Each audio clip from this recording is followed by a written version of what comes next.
Somewhere along your journey of awakening, maybe after a major spiritual insight or a personal breakdown, you felt something shift. You saw the illusion, the patterns, the noise, and then silence. At first it was powerful, even empowering, but slowly that sense of meaning just vanished. Not overnight, not dramatically, quietly, like your soul turned down the volume on life and forgot to turn it back up. You stopped chasing, you stopped caring, not in a reckless way, just in that quiet, existential sigh kind of way. The question started whispering louder. Why do I feel so numb now that I finally see the truth? There's a strange paradox here. We expect spiritual awakening to ignite our passion. But for so many, especially the deeply introspective types, the empaths, the seekers, it does the opposite. It empties us. I remember talking to a friend, super bright, spiritually attuned, obsessed with all the right books, Eckhart Tolle, Alan Watts, Krishnamurti. Then she had a massive awakening after a dark night of the soul. She got it. She said she saw through the illusion of identity, ego, chasing external success. And yet 2 months later, she was staring at her ceiling, barely able to get out of bed. She told me, "I used to cry over not achieving enough. Now I don't care whether I do anything at all. I thought awakening would light me up, not leave me like this." Carl Jung, the father of analytical psychology, hinted at this post-awakening fog years ago. He didn't talk in trendy spiritual terms, but he understood what happens when the unconscious becomes conscious. Jung said, "Enlightenment doesn't come by imagining figures of light, but by making the darkness conscious." That sounds beautiful until you realize what it means. Awakening isn't the end. It's the beginning of a psychological death, the death of who you thought you were. The structures that gave your life meaning, goals, careers, relationships, even your sense of time, all collapse. But here's the catch Jung would point out. Your ego isn't gone. It's confused. It lost its map. And without a new map, motivation disappears. So it's not that you're depressed or lost motivation. You're just in limbo. You've woken up from something, but you haven't woken up into something else yet. But here's where it gets fascinating and deeply misunderstood. What you're feeling right now isn't failure. It's not depression or anxiety in the clinical sense. It's something ancient and sacred. Jung actually warned that our modern world avoids this phase at all costs, this sacred pause, this void, this in-between. He believed it was essential for true individuation, the process of becoming your authentic self. But no one tells you about this part, do they? And that's exactly what we're going to unravel next. What's really happening in your psyche after awakening, and how this loss of motivation might be the biggest spiritual upgrade you've ever experienced, if you understand it right. Before we continue, if you're someone who loves expanding your mind and exploring the deeper layers of life, make sure to subscribe to Fractal Wisdom. This channel exists to make the invisible visible and support those navigating the weird and wild path of awakening. So if you've been floating in that post-awakening fog, wondering where your spark went, no, you're not crazy. You're going through a psychological shift most people can't name. A change so deep it doesn't just tweak your thinking, it reprograms your operating system. All the goals you used to chase, the to-do lists, the 5-year plans, the hustle culture playlists, they don't move you anymore. Not because you're failing, but because your motivation system itself is collapsing. And Carl Jung saw this coming long before it became a trending topic on social media. Let's break this down. For most of your life, your motivation came from your ego identity, the me you thought you were. You wanted to prove yourself, be seen, be successful, be loved.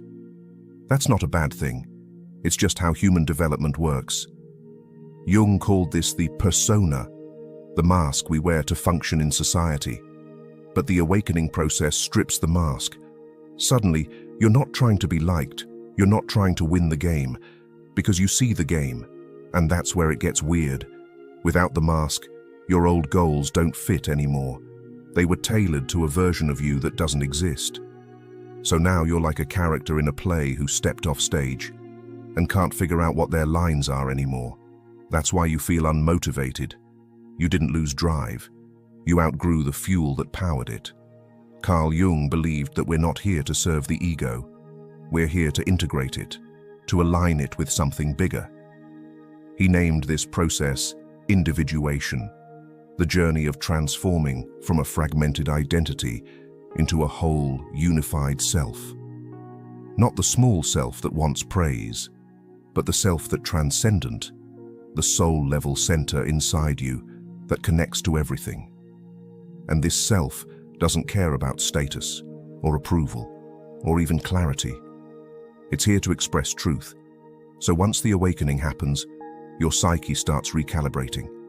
It begins rejecting anything fake, forced, or ego-based. That includes jobs, relationships, ambitions, and even your carefully crafted dream board from 2021. That's why people often describe awakening as both freeing and disorienting. But Jung warned, if we stop here, we get stuck. Some people awaken and fall into the trap of spiritual bypassing, convincing themselves that nothing matters, that it's all just illusion. So they disconnect, float and numb out. They confuse detachment with disengagement. But the self wants something different. It wants to live through you. It wants to bring heaven into this human body. It doesn't reject the world. It redefines your role in it. In order to step into that, you've got to go through a weird middle phase Jung described perfectly, and few people recognize while they're in it. There's a phase after awakening that almost no one talks about. It's not glamorous, and it doesn't get thousands of likes.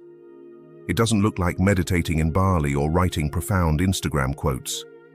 It looks like this: sitting in silence, unable to explain yourself, while the world keeps rushing by. Carl Jung would say you're not lost, you're in between. You've disidentified from the ego, but haven't yet found a new way to live from the self. This space is not a failure, it's a rite of passage. But in our hyper-productive world, stillness gets misdiagnosed as laziness. Pause gets mistaken for paralysis. So you judge yourself. And that judgment blocks the very energy your soul is trying to call back. Jung had a term for this psychological pause. He called it enantiodromia, the process where things flip into their opposite. When you awaken, your inner pendulum swings from ego-driven striving to soul-level stillness. You go from "I must do everything" to "why do anything?" And this swing is sacred. It's how balance is restored. In myth and ancient teachings, this is the hermit phase, the death before rebirth. It's the moment the caterpillar turns to soup inside the cocoon. Not a butterfly yet. Not a bug anymore. Just goo. And yeah, goo doesn't get stuff done. It doesn't hustle. It dissolves. This is where the ego panics. It wants action, identity, and direction. But the self is whispering, let go. I'm building something deeper. Here's where most modern spirituality kind of skips the hard stuff. It teaches, just follow your joy, or high vibes only. And while intention and energy matter, Carl Jung would tell you, if you try to skip the darkness, you skip the gold. Jung believed shadow integration, facing the repressed, uncomfortable parts of you, is essential for becoming whole, not optional, not extra credit. It's the core curriculum of being a human soul. This sacred nothingness you feel is where the unconscious finally has space to rise. You're not failing, you're metabolizing, and your psyche is incredibly wise. It will stall your motivation, your drive, even your access to clarity, on purpose. So you're forced to feel, witness, and reclaim what you've buried. That's the real work. And here's the beautiful twist. When you stop resisting the void, something strange starts to happen. Motivation begins to return, but it feels different this time. It's not anxious. It's not performative. It's not hustle. It's something older and something quieter. A kind of soul-led movement that feels like remembering instead of chasing. Jung called this the emergence of the self. Not as a concept, but as a living inner compass. So you've walked through the void. You've felt the silence, the stillness, the deep pause. And now something new is starting to stir inside you. Not a lightning bolt and not fireworks. More like a quiet inner pull. Not to go back to your old life, but to build a new one. This is where the self begins to speak. Not in words, but in nudges, in resonance, in what Carl Jung called the symbolic life. He believed that once the ego has surrendered and the unconscious is integrated, we become capable of living from a place deeper than personality. That's when life stops being about survival and becomes about meaning. And here's an unexpected fact. It's often beautifully ordinary. When the self leads, you don't hustle, you respond. You're not motivated by fear of missing out. You're guided by what feels aligned. You no longer chase clarity. You recognize it when it arrives. Living from the self doesn't mean you'll always feel motivated in the traditional sense. You might still feel waves of fatigue, confusion, even grief. That's being human. But what you won't feel is that constant sense of inner betrayal, the feeling of dragging yourself through a life that doesn't fit. Instead, you might start to notice you're drawn to create, even when no one's watching. You say no to things that don't resonate, even if they look good on paper. You start following your curiosity, not your checklist. You choose peace over performance. This is the new fuel. It's not adrenaline, it's alignment. Jung called this living symbolically, not in fantasy, but with soul, where you begin to trust your inner imagery, dreams, synchronicities, gut feelings, as guidance. So what does this look like in real life? Sometimes it's as simple as asking different questions. Instead of, "What should I do?" ask, "What's quietly calling me?" Instead of, "What's the plan?" ask, "Where is life nudging me?"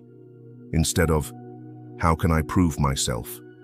ask, "What feels honest?" You begin to participate with life instead of trying to dominate it. And this doesn't mean giving up ambition, it means transforming it. Ambition becomes devotion to truth, to presence and growth. And the irony is, that kind of energy gets things done way more effectively than ego ever could. But now it's sustainable. Now it's soul-powered. This is the self's motivation, not to impress, but to express. And it often leads you to create, serve, heal, teach, and build. Not because you should, but because your whole being says, yes. So if you've been feeling like your spark is gone after awakening, it's the old fire that burned down so that you could find a deeper flame, one that doesn't flicker when external winds blow. Carl Jung didn't promise an easy path. And if you're here, listening to this, you're already walking that path. It's not about getting back your old motivation. It's about discovering a new one, rooted in wholeness, not performance. This isn't the end of your awakening. It's the beginning of your becoming. If this spoke to you, if it helped you name something you've been silently navigating, drop a comment below. I'd love to hear what this journey has felt like for you.